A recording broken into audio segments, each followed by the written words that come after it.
Ya, mantan Kadif Propam Polri Verdi Sambo dituntut dengan hukuman pidana maksimal yaitu penjara seumur hidup oleh jaksa penuntut umum dalam kasus pembunuhan berencana terhadap Brigadir Yosua.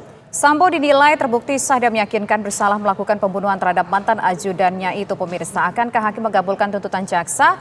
Esok giliran Putri Chandrawati menanti tuntutan jaksa. Lantas mungkinkah Putri juga bakal dituntut hukuman selama seumur hidup atau mungkin lebih berat atau mungkin lebih ringan? Pemirsa, untuk membahasnya telah bergabung bersama kami ada kuasa hukum keluarga Joshua, yaitu ada Ibu Irma Huta Barat atau Inang sudah bergabung bersama kami di sini. Kemudian juga ada mantan Hakim Agung Profesor Gayus Lumbun dan juga ada pakar hukum pidana Profesor Hipnu Nugroho. Selamat petang semuanya. Selamat petang.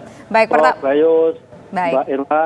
Baik. Nah, pertama saya ingin menuju ke Prof Gayus terlebih dahulu. Prof, bagaimana Prof menilai soal tuntutan ini? Kemarin kita sudah sempat membahas ya Prof, kira-kira akan seperti apa tuntutan terhadap Verdi Sambo. Ternyata tuntutannya tuntutan seumur hidup, bukan tuntutan yang lebih berat yaitu hukuman mati. Halo Prof Gayus, bisa dibuka volume suaranya?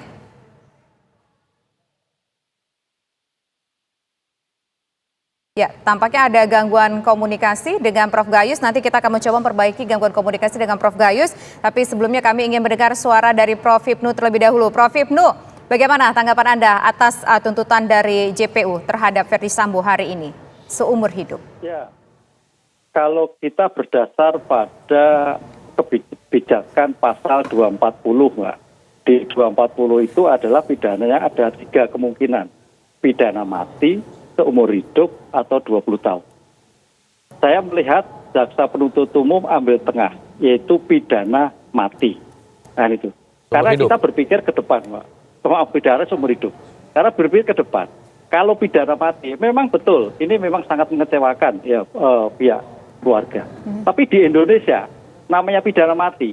Coba Mas Alfat, Mbak Tisa, nggak ada eksekusi pidana mati. Nah itu. Hampir ada ratusan, saya hitung itu ada 170-an lebih, khususnya kasus narkotika. Itu eksekusi mati, kesulitan. Padahal aspek hukum itu harusnya finishing operative, bahwa hukum itu harus selesai. Sehingga kalau sampai putusannya itu tidak dieksekusi, ya hukum belum selesai. Lah pertanyaannya, seandainya secara normatif itu nanti dikabulkan oleh majelis, kemudian banding, kasasi tetap pidana mati. Pertanyaannya, apakah tidak jadi persoalan aspek hukum? Belum lagi tokoh-tokoh HAM, belum lagi eksekusinya. Karena kasus narkotika aja sampai sekarang belum ada eksekusi mati. Ini menjadikan suatu PR juga bagi penuntut umum ketika melakukan eksekusi. Sehingga dalam kasus-kasus yang terjadi, eksekusi mati itu baru bisa dilaksanakan apabila semua jalur hukum sudah dilalui.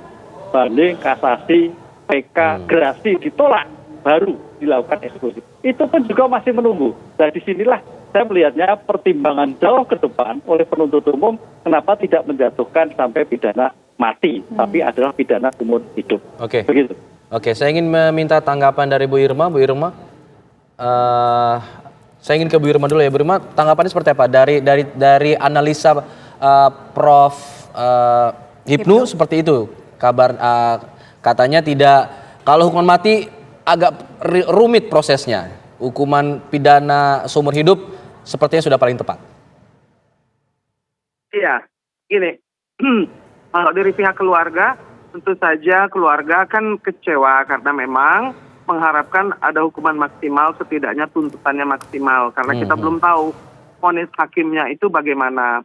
Lalu juga sesuai dengan prediksi dari Kang Asep ya, mantan Hakim Agung yang mengatakan bahwa PN Jakarta Selatan itu belum pernah menjatuhkan hukuman mati untuk 340. Bahkan untuk yang lainnya juga masih belum ada datanya.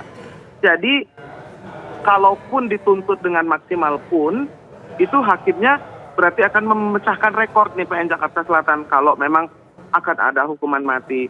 Lalu kalau soal teknis yang dikatakan oleh Prof Hipnu, saya ingin kembali bertanya. Waktu minggu lalu kan saya juga sama dengan Prof Hipnu. Ini kan kita melihat bahwa yang dilakukan oleh Sambo ini adalah pembunuhan berencana yang terbukti 340 bahwa ia adalah bukan hanya aktor intelektual tetapi juga mengerahkan kuasanya sebagai seorang kadif propam untuk melakukan obstruction of justice sehingga melibatkan begitu banyak orang di kepolisian. Lalu juga ada pidana lain seperti laporan palsu, lalu juga menyerang kehormatan orang yang sudah mati, dan yang belum disentuh itu adalah kemungkinan ada bukti awal dari TPPU ya, money laundering, ketika ia mengatakan bahwa ia memakai nama ajudannya untuk membuka rekening. Nah, menurut Prof. Hipnu itu kalau memang dijatuhkan hukuman sebagai aparat penegak hukum akan ditambahkan sepertiga. Pertanyaan saya, penambahan sepertiga ini bagaimana hitungannya? Kalau yang dijatuhkan ini adalah seumur hidup. Apakah nanti akan mendapatkan grasi, remisi, pengurangan-pengurangan? Karena kita tahu bahwa koruptor-koruptor pun bisa bebas, ya kan? Bahkan hanya menjalani sepertiga lalu kemudian bebas. Apakah ada kemungkinan ini juga bisa demikian? Nah, itu kan yang ditakutkan. Lalu soal bagaimana kejahatan atau pidana yang lain itu juga belum diungkap, itu juga masih menjadi pertanyaan, karena yang dilakukan oleh Verdi Sambo bukan hanya membunuh Joshua, tetapi seperti multidimensi pidana yang banyak sekali yang belum terkuak sebetulnya hingga saat ini. Jadi kalau ditanyakan bagaimana perasaan keluarga, keluarga kecewa karena JPU tidak mewakili keluarga atau korban. Di sini JPU menjatuhkan hukuman seumur hidup itu mewakili FS. Itu tadi sesuai dengan analisis yang dikatakan oleh Prof. Hipnu. Yang diwakili itu adalah FS, bukan korban. Baik, kita dapat poinnya. Inang, sekarang saya ingin ke Prof. Gayus. Prof. Gayus, ada rasa kecewa dari pihak keluarga korban atas tuntutan yang bukanlah hukuman mati. Tampaknya pihak keluarga korban ingin dihukum mati, begitu Verdi Sambo. Tapi di sini hanyalah hukuman seumur hidup saja. Kira-kira nanti ketika hakim memvonis dengan melihat tidak ada hal-hal yang meringankan Verdi Sambo, tapi ada beberapa poin yang memberatkan Verdi Sambo disampaikan dalam persidangan tadi, akankah hakim menjatuhkan memang seumur hidup atau mungkin jangan-jangan bisa lebih rendah? Prof. Gayus. Biasanya putusan hakim itu lebih rendah dari tuntutan, tetapi juga tidak kurang banyak hakim menghukum lebih tinggi ya. Sebagai mantan hakim, saya juga pernah menghukum lebih tinggi dan lebih rendah. Ya, sebagai contoh kasus pembunuhan di Bandung yang menyeret wanita sampai 500 meter, itu saya hakimnya. Kemudian itu tuntutannya cuma seumur hidup, tapi kita tingkatkan juga sampai mati ketika itu karena kesadisan dari cara menyeret orang dan setelah diseret dibacok. Sofia Yofi itu nama korbannya, dan Wawan nama pelakunya. Seperti itu, jadi memang masyarakat tidak pernah juga sepaham atau setuju. Semua pasti ada pro dan kontra. Jadi ini cuma seumur hidup dan tidak tahu nanti hakim mutus apa. Tentu hakim mempunyai keadilan, sikap keadilan yang lebih luas ya. Sulit diprediksi kalau ini, tetapi kalau bagi pengamatan saya seumur hidup sudah merupakan satu putusan yang ideal ya. Walaupun juga ada yang merasa keberatan karena ada beberapa poin juga yang menjadikan Sambo ini melakukan ini. Seperti misalnya pembunuhan berencana didasarkan kepada strategi atau rencana dengan sakit hati bahwa istrinya dikabarkan melalui telepon mendapat gangguan seksual. Nah, seperti itu. Jadi memang sebab musabab orang merencanakan itu ternyata juga ada hal-hal yang perlu dipertimbangkan, yaitu kalau didasarkan pada dasar strategi yang ada. Dalam hal ini kalau saya ikuti seperti adanya telepon dari istri dari Magelang, nanti ketemu Jakarta saya ceritakan secara utuh. Nah, tetapi dalam tuntutan itu malah diterangkan oleh JPU bahwa terjadi bukan kekerasan seksual, tapi memang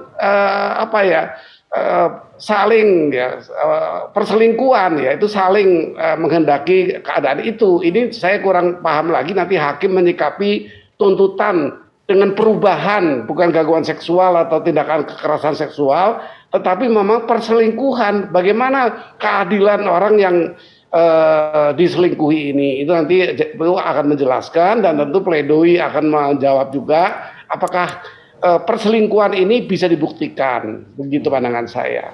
Nah, menarik bicara masalah pledoi nanti yang kemudian akan dibacakan oleh Verdi Sambo pekan depan. Kita juga akan bahas nanti selepas jeda ya untuk menanggapi apakah pledoi ini bisa kemudian mempengaruhi pertimbangan hakim. Kami akan jawab itu selepas jeda. Tetaplah bersama kami.